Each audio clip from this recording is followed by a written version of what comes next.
A projected top 5 pick in the 2026 NHL entry draft just went on national hockey radio and openly declared his allegiance to the Edmonton Oilers. And in the modern NHL, that is a massive geopolitical shift in the draft landscape. Keaton Verhoeff, a 17-year-old phenom currently tearing it up at the University of North Dakota, sat down on the sheet with Jeff Merrick and dropped a bombshell that immediately sent shockwaves through the scouting community and the front offices across the league. He didn't just say he liked the team. He mapped out his entire childhood fandom, transitioning from a Carey Price-loving goaltender to a die-hard supporter of the Copper and Blue after growing up in the Edmonton region. And the kicker? His cousin, Colton Dach, was just acquired by the Oilers, giving Verhoeff a direct bloodline into the locker room at Rogers Place. If you are Connor McDavid or Leon Draisaitl, you are looking for this kind of organic elite-level support right now, even if it is a few years down the road. But here is the immediate, glaring roadblock staring general manager Stan Bowman right in the face. The Edmonton Oilers do not possess a first-round pick in either the 2026 or 2027 NHL entry drafts. They have completely mortgaged the draft capital of the immediate future to maximize the current Stanley Cup window. So, how does a team with zero high-end draft currency even begin to entertain the idea of landing a consensus top 5 prospect who desperately wants to play in oil country? To understand the gravity of Verhoeff's comments, we have to look at the underlying numbers and the shifting dynamics of player autonomy in the National Hockey League. Verhoeff is not just a fringe prospect throwing his hometown team a bone. At 17 years old, playing against men in the NCAA for the University of North Dakota, one of the most prestigious collegiate hockey programs on the continent, he has already amassed 20 points, including 6 goals and 14 assists in just 35 games. For a draft-eligible player, producing at that clip in the NCHC is a massive indicator of elite NHL translation. He possesses the size, the hockey IQ, and the raw offensive instincts that every single franchise is desperate to build their top 6 forward group or top pairing blue line around. But let us talk about the Colton Dach factor. Bowman recently acquired Dach, bringing a heavy, physical, bottom 6 profile into the Oilers system. When Verhoeff mentioned on the podcast, the Colton Dach, my cousin, just got traded there, so I'll be cheering for him now. It wasn't just a throwaway line. It highlights a growing trend in the NHL where family ties, locker room culture, and geographic loyalty are beginning to outweigh the traditional draft structure. We are living in an era where college players hold an unprecedented amount of leverage. We have seen it with Adam Fox forcing his way to the New York Rangers. We saw it with Cutter Gauthier dictating his exit from Philadelphia. The NCAA route provides a unique loophole in the NHL collective bargaining agreement. If a player completes his 4 years of college eligibility and refuses to sign an entry-level contract with the team that drafted him, he becomes an unrestricted free agent. Now, I am not saying Verhoeff is going to hold out for 4 years at North Dakota just to walk into Rogers Place as a free agent in 2030. But in 2026, comments like this are no longer just cute hometown anecdotes. They are leverage. If a team drafting in the top 5, say a rebuilding franchise like the San Jose Sharks or the Columbus Blue Jackets, here's a player openly pining for Edmonton, it creates a slight hesitation in the war room. Let us pivot to the reality of the Edmonton Oilers salary cap situation and why a player like Verhoeff is the ultimate, albeit elusive, prize for Stan Bowman. The Oilers are operating in absolute win-now mode. The cap hits for McDavid and Draisaitl are astronomical, and rightfully so, as they are the 2 best players on the planet. Add in the impending mega extension for Evan Bouchard, who has established himself as the premier offensive defenseman in the league and the quarterback of the most lethal power play unit in NHL history, and the Oilers' cap structure is incredibly top-heavy. When you have $40 to $50 million tied up in 3 or 4 players, the only way to sustain a Stanley Cup window is by surrounding that elite core with high-impact players on entry-level contracts. You need guys making $925,000 who can step in and produce top 6 minutes or stabilize the blue line depth. The Oilers' prospect pool has been severely depleted by trade deadline acquisitions. Matthias Ekholm, the stabilization of the penalty kill efficiency, the depth rentals. All of these necessary moves cost first-round picks.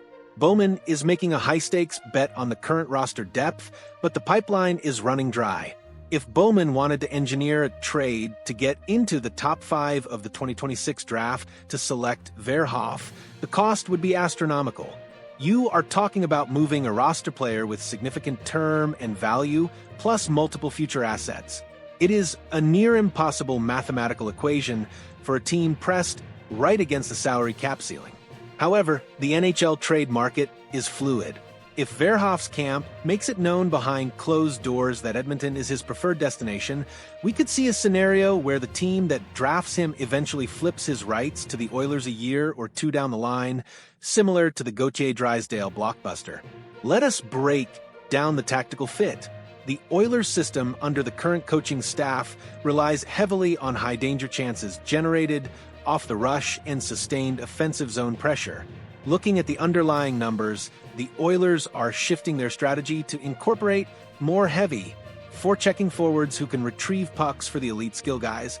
Verhoeff's profile at North Dakota suggests he is exactly the type of high-motor, high-skill hybrid that thrives in this system. Furthermore, the Oilers' blue line depth is always a topic of intense scrutiny. While Bouchard provides the elite offensive transition, the team constantly searches for cost-controlled, two-way stability. Whether Verhoeff develops into a top-6 power forward or a dynamic two-way presence, his addition to the prospect pool would instantly reset the Oilers' future outlook. We also have to consider the PDO and the analytical sustainability of the current Oilers roster. Right now, they are riding high on the sheer brilliance of 97 and 29, but as these players cross the threshold into their 30s, the surrounding cast needs to get younger and faster. The league is getting quicker every single season. You cannot rely on 33-year-old veterans on league minimum deals to carry the bottom 6 forever. You need the injection of youth. You need the 20-year-old kid who grew up idolizing the franchise, who bleeds copper and blue, stepping onto the ice at Rogers Place with something to prove. The acquisition of Colton Dach might seem like a minor transaction on the surface, a depth move to bolster the Bakersfield Condors or provide injury relief for the bottom 6. But in the grand chessboard of NHL asset management, relationships matter. Stan Bowman knows this. He built dynasties in Chicago by understanding the human element of roster construction. Having Dach in the organization gives the Oilers a direct line of communication to the Verhoeff family. It establishes a level of comfort and familiarity. When Verhoeff comes to Edmonton in the summers to train, he is going to be skating with Oilers personnel. He is going to be using the facilities. He is going to be immersed in the oil country culture. This is how modern NHL general managers operate. They plant seeds years in advance. They understand that while they might not have the draft capital today, the landscape of the league can change in a heartbeat. A disgruntled star, a cap-crunch team, a college holdout. These are the avenues through which elite talent changes hands without the use of lottery picks. For the fans packing Rogers Place every night, the focus is entirely on the present. It is about the next shift, the next power play, the next playoff series. The urgency is palpable, but a championship organization has to operate on 2 timelines simultaneously. You have to feed the beast that is the current Stanley Cup window while quietly stockpiling the ammunition needed for the future. Keaton Verhoeff just handed the Edmonton Oilers a massive piece of leverage. He stood up in front of the hockey world and said, "I want to be there." In a league where it is increasingly difficult to attract and retain elite talent in Canadian markets due to taxes, media pressure, and weather, having a top 5 prospect actively campaigning for your city is a massive victory. It speaks volumes about the culture that McDavid and Draisaitl have built. It is no longer just a place you get drafted to, it is a destination. It is the epicenter of the hockey universe. As we move closer to the 2026 NHL Draft, the noise surrounding Verhoeff and the Oilers is only going to get louder.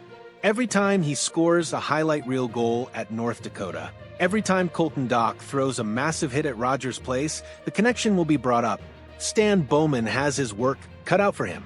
The financial engineering required to pull off a move of this magnitude would be nothing short of miraculous.